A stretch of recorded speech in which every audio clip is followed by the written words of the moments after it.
and darling viewers, it's Jen here at Check Her Joy, and this time I'm reviewing The Last Adventure of Constance Verity by Martinez.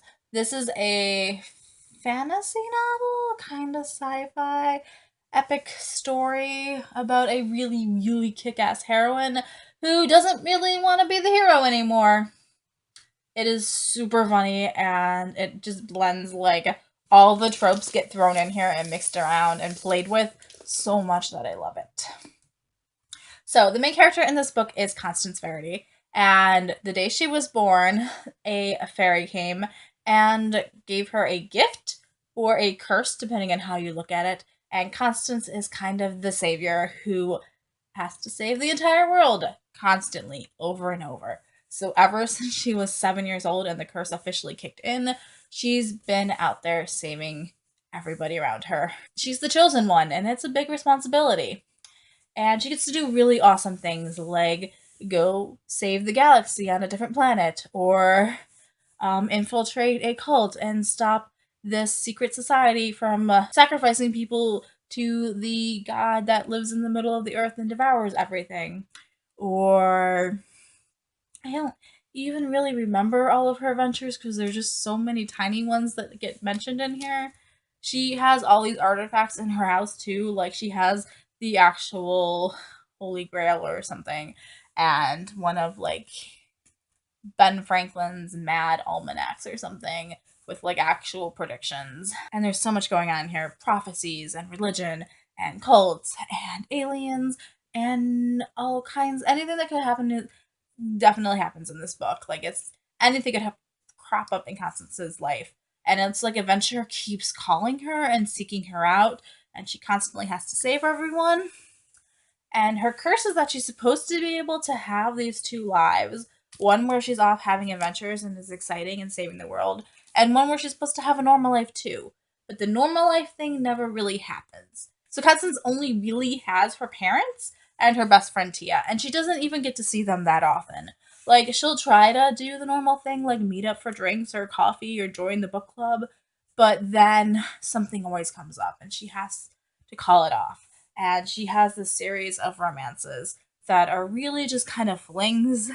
They feel good at the time and they're really exciting and interesting, but she's not keeping down like a steady boyfriend at home. She's not gonna end up married, even though she's been proposed to by like sheiks and rulers of the universe or something.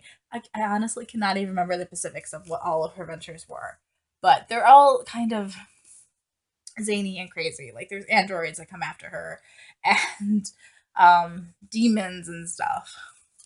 Like literally anything you can think of could totally just pop up in Constance's life. I really would not be surprised if there were vampires and fairies and werewolves.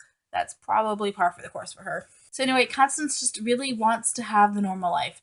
She wants to sit home and watch television all night and have drinks with her friends and make plans and actually be able to carry them out. And she wants the boyfriend at home and like just she wants a break. So the main focus of this book is her trying to lift the curse, trying to figure out if there's a way to remove this so that she can have a normal life. So even if she does manage to remove the curse, it might not even work out the way she really plans it would. So maybe she gets that done, maybe she doesn't. I'm not spoiling this book for you. So Constance is an interesting character. She is totally kick-ass. She knows martial arts and is a great sword fighter and amazing like a gymnast and so athletic and crazy skilled at like everything. And she's quick and she can think fast and she's really good at thinking her way out of situations and pooling resources. Like there's one problem in here that she solves that nobody else can solve just because she's had all these other adventures and that's led her to know other people, and then she knows how to piece it together properly to find the answer, even though she wouldn't have known the answer herself, or anybody that she asked for help wouldn't have known the answer by themselves. But like Constance has the gift to be able to pool them all together and solve it and save the day, and that's what makes her amazing. I love Constance because she is such a messed up character. She has had such a different life and upbringing and destiny awaiting her that she doesn't know how to stay in one place for long. She doesn't know how to hold a long-term relationship.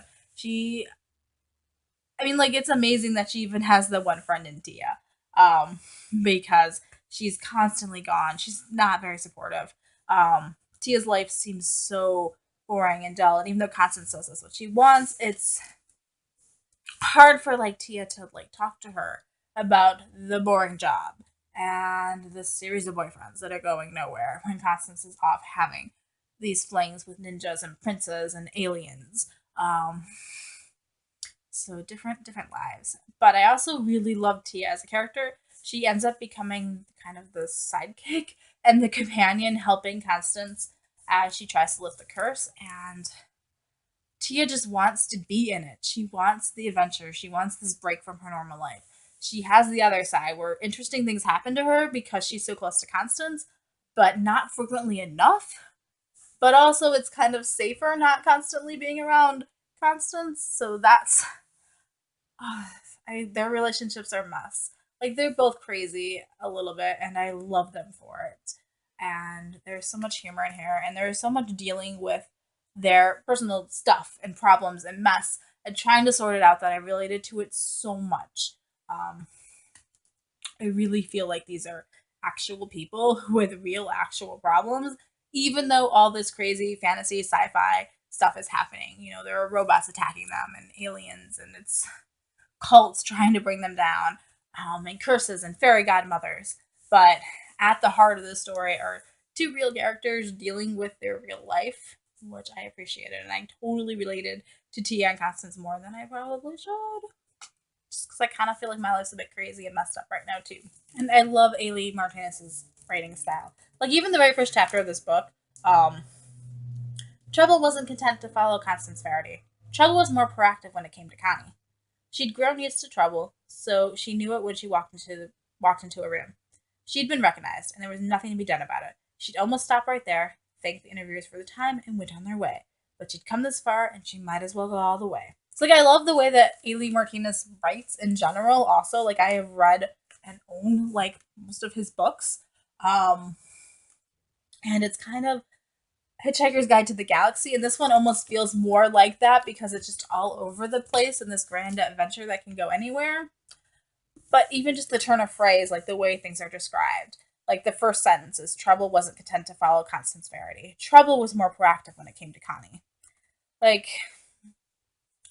just the way the words in here are amazing, and I can't even describe this. And the way that he can set, like, the normal everyday stuff up against the crazy stuff and make it work and blend and make it seem like it's cohesive. Funny and it's a little bit goofy at times and a bit absurd, but also epic and amazing and just anything could happen, which I love those kind of stories where you kind of know where things are going. Like we know she's trying to remove this curse and it's like we know she's trying to remove this curse. And we also know that this is also by the way not the only book that features her. There's a second book coming, so like she's not gonna die. But um even within those, there's so much stuff that is happening and could happen, and you introduce a character and a group that's attacking her, and you don't really know where it's gonna go. You can kind of see what ends up happening ahead of time, but like you're not certain that that's actually what was going to happen because so many balls are up in the air. I love the fact that the one place in the entire universe that Constance doesn't like going to is Kansas because so much bad stuff happens. And like Area 51 is like nothing to her. She's like, this is normal. I love the fact that she's saved the world so many times that she has her own museum. Um, and that other planets and alien races owe her debts. It's great. The fairy godmother is a character. We get to meet her, and she's so snarky and it's amazing. Like, she doesn't really want to help, but also kind of ends up helping. So, guys, I totally recommend The Last Adventure of Constance Verity by Ailey Martinez. I gave this 4 stars. I am really excited that there is another book coming with her. I really loved Constance as a character. I loved her best friend Tia. They really made this book and kept it cohesive because there's so much stuff happening, and I love it. I love it. If you have read this book or read any of Ailey Martinez's other books, let me know in the comments below what you thought of it. Them. Whatever. So, peace out. I love you guys, and keep reading. Bye.